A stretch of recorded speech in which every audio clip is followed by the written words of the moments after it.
An endometrioma is an ovary that contains blood that's from endometrial-like tissue within the ovary.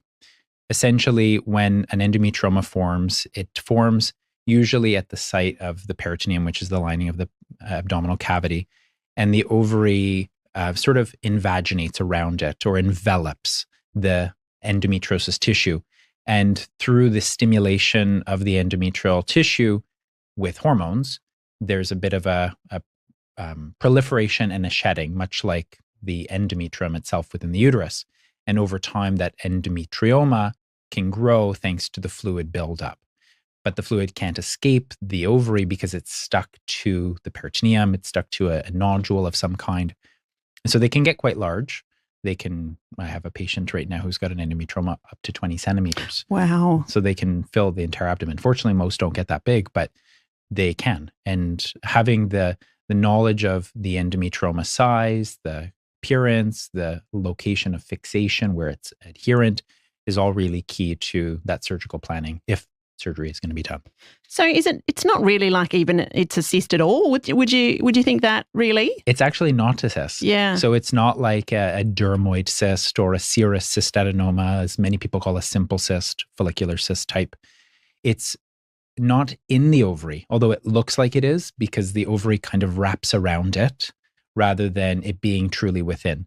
Although there is a one type of endometrioma that's probably the more rare type. It's the origin, probably a metaplastic origin, where there's cells that are within the ovary that somehow change to an endometrial cell. And then those do contain endometrial tissue. And those don't usually get stuck to something because it's a different way that they form. But the primary mechanism by which endometriomas form is this invagination around endometriosis tissue. So it's not a true cyst. And how does it show up for a patient? And is it fairly common?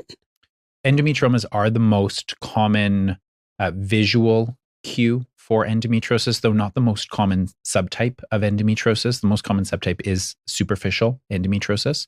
But endometriomas are often what we think of as the tip of the iceberg because they're the easiest thing to find, even on these basic ultrasounds that we've been chatting about.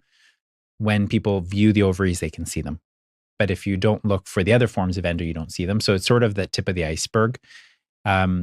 Many patients will present usually with symptoms of pelvic pain, usually cyclical period pain, and they may have pain outside their cycles.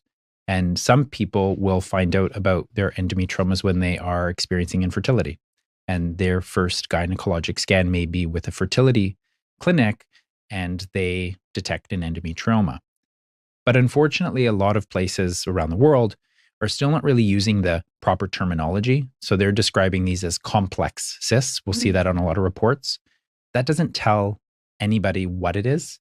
It just tells us that it's not something simple or sort of fluid filled with just follicular fluid. And even now we're starting to see a transition to some terminology around the world called the ORADS terminology.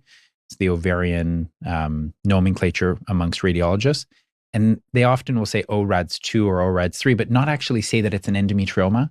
And I really want to help people realize that it's good to characterize something, is it worrisome or not? Is it simple or not? But let's just call it what it is. When it's an endometrioma, we can be quite confident just based on the sonographic ultrasound patterns.